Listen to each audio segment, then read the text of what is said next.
जय श्री कृष्णा। JH धार्मिक कथाओं में आपका हार्दिक स्वागत है। आज हम आपको भगवद गीता के अध्याय 6 ध्यान योग का विस्तृत संदेश प्रस्तुत करता हूँ। यह अध्याय विशेष रूप से आत्म संयम, ध्यान की महिमा और एक योगी के जीवन की व्याख्या करता है। वीडियो अच्छी लगी तो अंत तक जरूर देखें और लाइक, शेयर और सब्सक्राइब जरूर करें। भगवान से कृष्ण का नाम लेकर शुरू करते हैं। भगवद गीता अध्याय 6 ध्यान योग का संदेश। भगवद गीता का 6ठा अध्याय ध्यान योग कहलाता है। यह अध्याय योग की सर्वोत्तम विधि ध्यान पर केंद्रित है। श्री कृष्ण इस अध्याय में अर्जुन को बताते हैं कि किस प्रकार से एक व्यक्ति ध्यान, आत्म संयम और निरंतर अभ्यास से आत्म साक्षात्कार को प्राप्त कर सकता है। यह अध्याय आत्मा की पहचान, एकाग्रता, तपस्या और परमानंद के मार्ग की अद्भुत व्याख्या करता है। इसमें एक योगी के जीवन की तुलना एक तपस्वी, ज्ञानी और कर्मयोगी से की जाती है। योग का स्वरूप और आरंभिक साधना।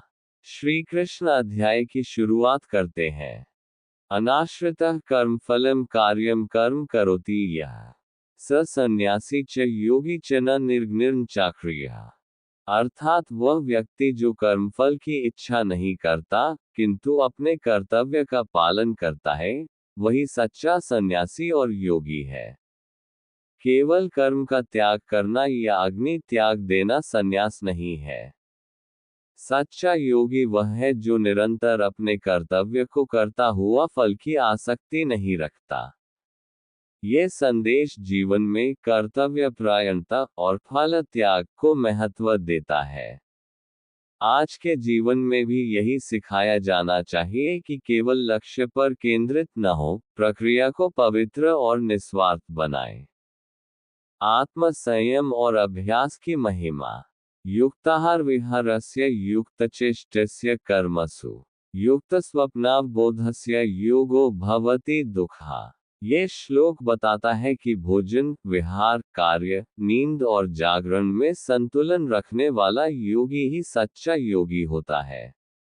संतुलन ही योग है। अति भोजन या अति उपवास, अधिक काम या अधिक निद्रा कोई भी अति योगमार्ग में बाधा है।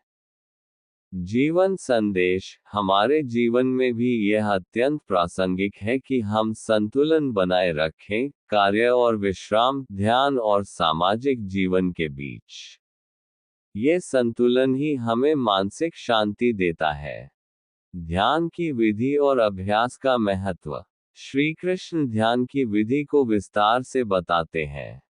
शुचौ देशे प्रतिष्ठाप्य स्थिरमासन मात्मनः नात्युच्छ्रित नातिनीचम चैलाजिन कुशोत्तरम तत्रैकाग्रम मनः कृत्वा यच्चित्तेन्द्रियक्रिया उपविश्यासने युञ्ज्याद्योगम आत्मविशुद्धये।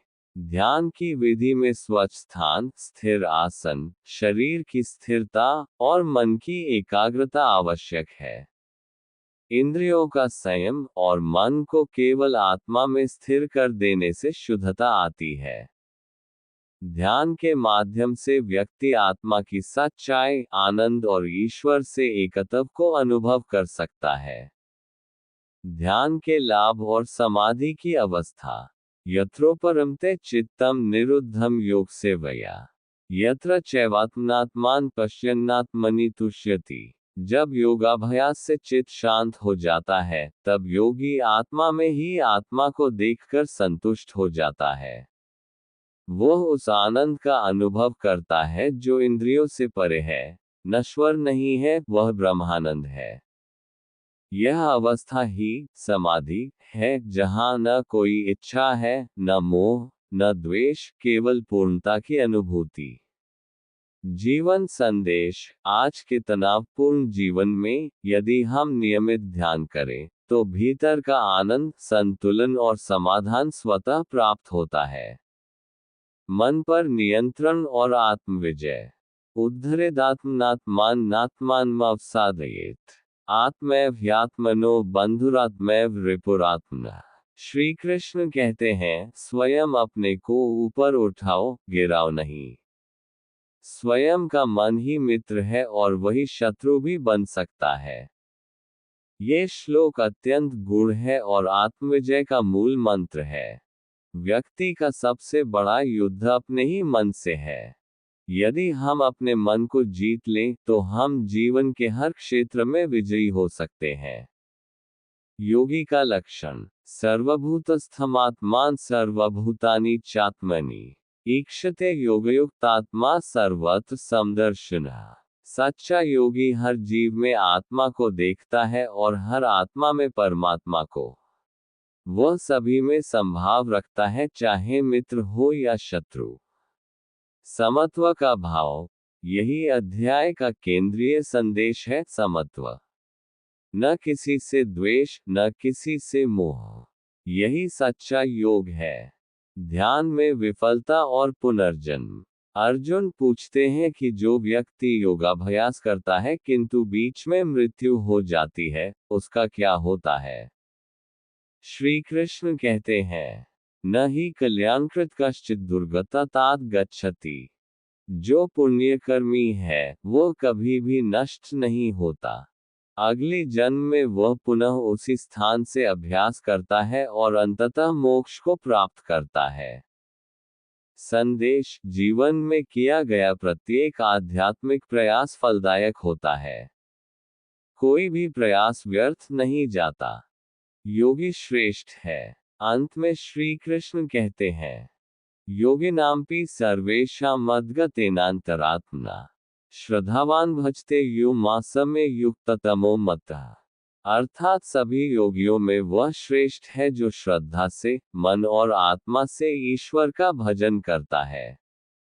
अध्याय 6 का सार। योग केवल आसन या साधना नहीं, ये जीवन जीने की कला है। मन पर नियंत्रण और इंद्रिय संयम ही योग की पहली सीढ़ी है।